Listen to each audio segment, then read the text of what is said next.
As somebody with ADHD and anxiety, I sometimes feel a little out of place in the real world. Now, don't get me wrong. I have a good life. I love my husband. We have 3 beautiful girls. I get to live in the mountains. I have good friends. It's pretty good. But sometimes it still just feels hard. It can feel like I'm wading upstream just to get things done that everyone else seems to be able to do so easily. And it feels like a lot of what everyone else enjoys watching or reading for fun just leaves me feeling stressed out or anxious. That's why I started writing cozy fantasy before the term even existed. I wrote out of a need to create a world that felt like I could belong in it, where even if I wrote characters who had ADHD or anxiety or other stuff going on, they were supported and understood. And even if the occasional evil queen did need defeating, you knew everything was going to be okay because they had cookies and magic and the power of friendship on their side. But while I was writing and illustrating, because I love it, my cozy fairy tale romance series, something happened. Legends and Lattes came out, and suddenly everybody was talking about cozy fantasy. It's a whole thing now, which is really exciting, and it is influencing how I plan my next series. But that is a longer story. So I think that you and I should both go get a cup of tea and then come back here, and then I will tell you all about it. I was just gonna make my tea real quick for you, but then I wanted to show you, look at these cute little houses, guys. I got them at the dollar store, and they're porcelain and glazed, and you could put little lights in them if you wanted to, and they're just super cute. And I am not a decorator influencer, so just ignore that. And look, we're making tea. Today I am using my very favorite mug that I use every single morning because it is big and it holds the heat well. And we're having blood orange black tea, which is, I don't know, just what I've been in the mood for lately. It's actually pretty funny because I tease you guys about the tea versus coffee thing, but I'm currently editing the Wolfgate, my rewrite, and Audrey in it is absolutely obsessed with coffee, and it's funny to do that. I always say that all my characters are a little bit like me and a little bit not like me. So she's like me in that she is nerdy and loves anime and all that stuff, but she is not like me in that she is completely addicted to coffee because, I don't know, it's okay. I can only really drink coffee if it is iced and preferably has a lot of chocolate in it. I will have a frappuccino. I can't even have a mocha. I don't even like it when it's chocolatey and warm. So take that for what you will, but today, tea.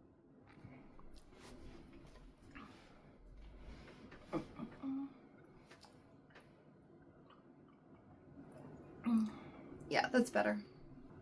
You better believe I am always finding reasons to write about tea and other cozy beverages in my books because, yeah, I do think they make everything a little bit better. That's just me.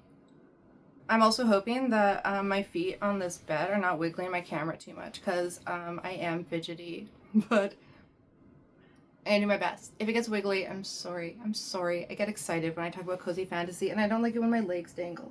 Okay, so I am a firm believer that writers should write the books of their heart and not just try and write what they think is going to sell well. Because if you just try and write books you think are going to sell well, like, sometimes it works, but I feel like either, if you do it successfully, either you're not going to write something you really love, and I do think that shows in the work, or also you're going to write something that's really similar to what everyone else is writing, which is fun when it's trendy and it does well, but then, like, is anyone going to remember it later?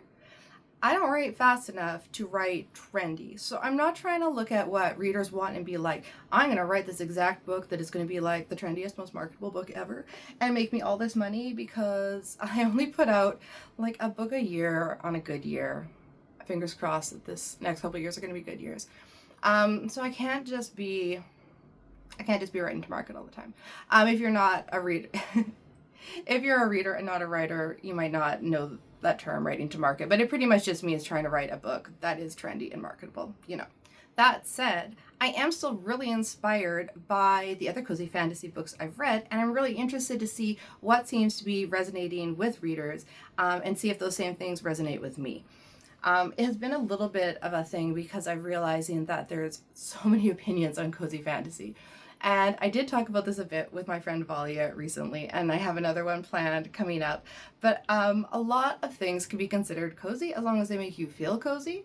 but there's a lot of argument over what is exactly a cozy fantasy and what isn't. So that caveat aside, here are some of the things that I'm really excited to do in my next series. So in my fairy tale romance series, it's a whole big world. It's the realm of fairy. And in a larger sense, it's sort of like every culture that has folktales and fairy tales in our world has been influenced by this other world and by the like residents of it going back and forth. So I have been in Tir na Nog, which is the Celtic realm of the Fae, sort of. It's all a little mushy-gushy when you start looking into folktales too much. And therefore I've had a lot of kind of Celtic influence in it because that is like the origin of Fae lore and that sort of thing. But Fae stuff, while I love it and I love the folklore side of it, I found that trying to write books and marketing them as Fae don't really hit with people because my books are really cute and cozy. Like I've said, I cannot compete with Holly Black for angsty, cruel Fae-ness, and I'm not writing like sexy time Fae books either. So I'm trying to lean with this one a little more into the cozy side, which I think can also be a bit quirkier, and I'm really excited about that. Okay, but I'm gonna put up a map and we'll see if this helps. I believe I can do it, but I'm not. We'll see how it happens. So I have my whole country, whatever, continent of Tir na Nog, and I have this little island that I've created in the middle called Inish Eider, which just means the island between, I believe, because it is between the Seelie Kingdom and the Isle of Mist. And the first thing I'm doing to make this series more cozy is I'm only focusing on this little island and a village on it, and not all of the continent of Tir na Nog like I have been in my previous books. They were very cozy and personal and character driven, but had wider stakes and like more political implications for everything, which makes sense with fairy tales because there's always royalty involved.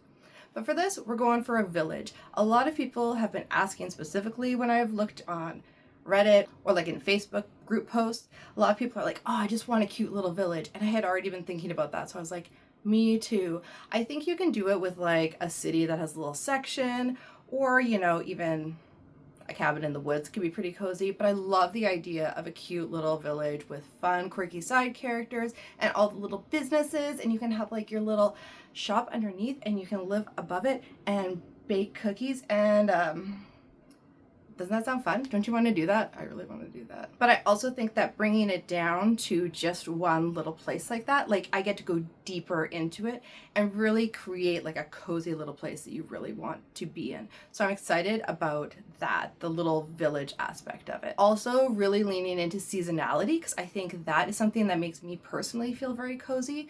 So I'm going to write a book for each season. We're starting with winter.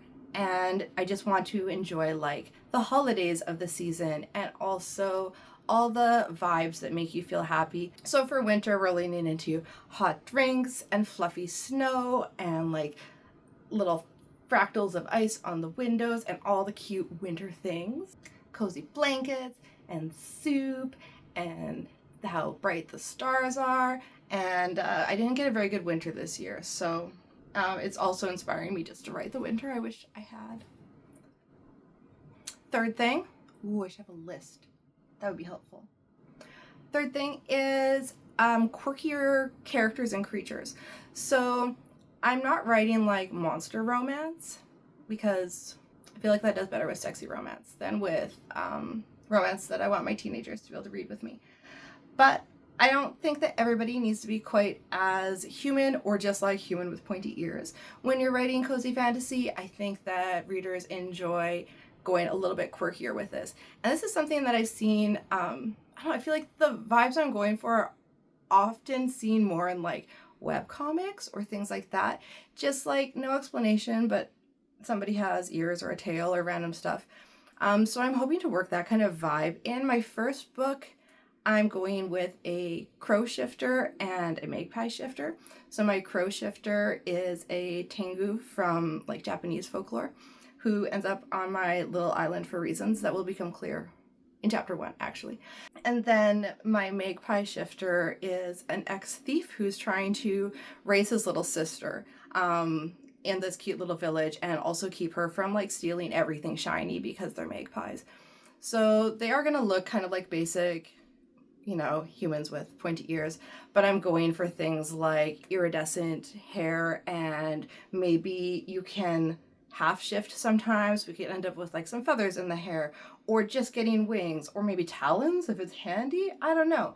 Things like that. And it's fun to play with it. And I'm curious how far I can push this. I don't know how much people enjoy if I can get away with like dwarf characters or like goat-legged characters with curly horns. I'm definitely gonna have all these things in the village, but we'll see what I can get away with for my main characters as well, because I want my readers still to be able to connect well with the characters, but it's fun, especially as an artist, to think about doing different stuff like that. Okay, so those are kind of setup things that I'm working on to make it cozy.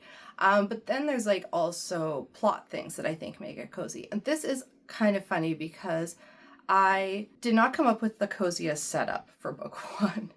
I was going to try and do something really like cute and rom-com and lighthearted. And then I had this vision in my head of this entire character, and she's like a ninja spy assassin sort of thing that gets shot out of the sky and ends up on this island through magic.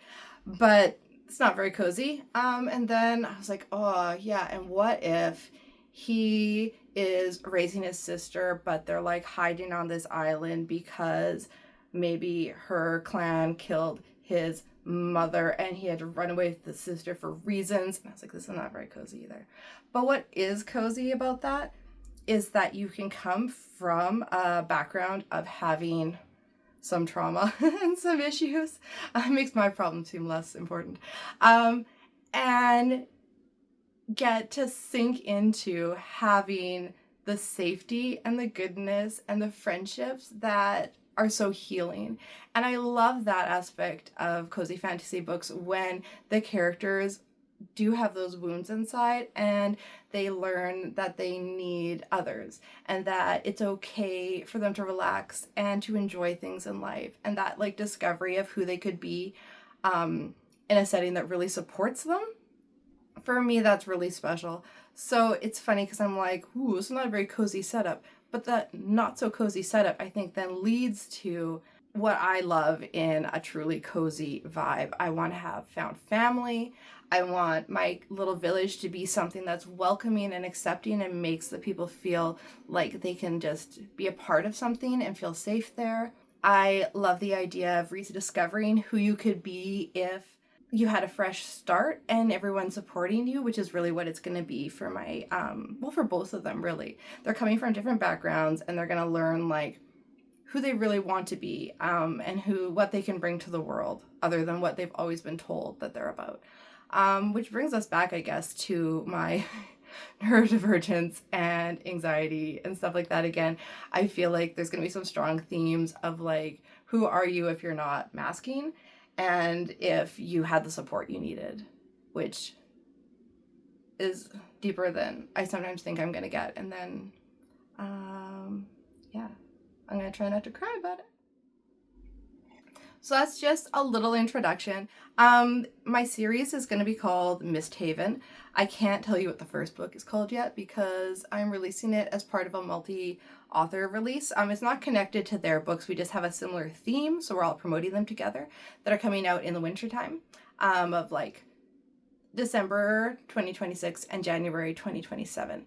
And so I can't tell you the title because that's part of the secrets. But I can tell you that Misthaven #1, the winter book, will be releasing January 15th?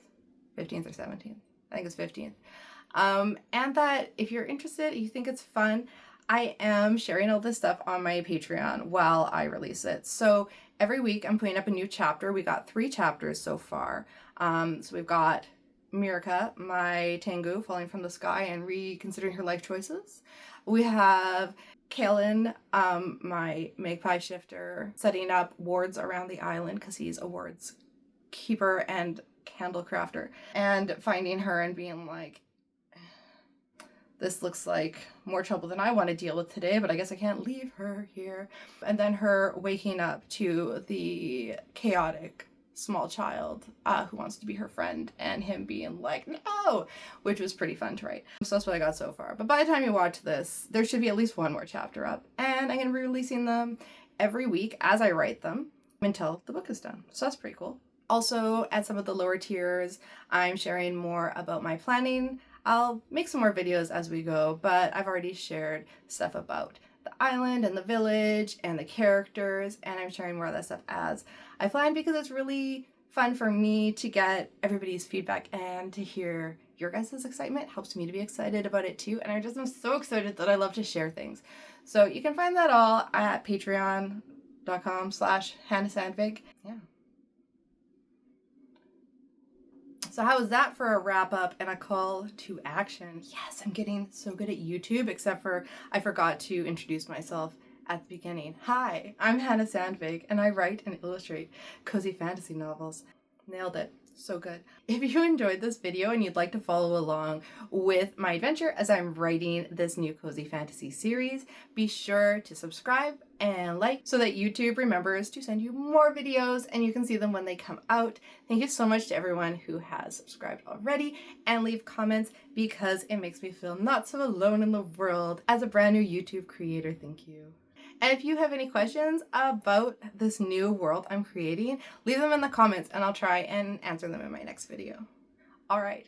I hope your tea was good. If it was hot chocolate or coffee, I still love you. All right. Bye-bye.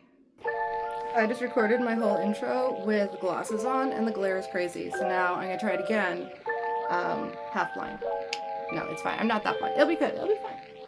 I told myself I was going to edit this video super fast, but then I spent over an hour learning to make little sparkles instead. But the worst part is I have no regrets.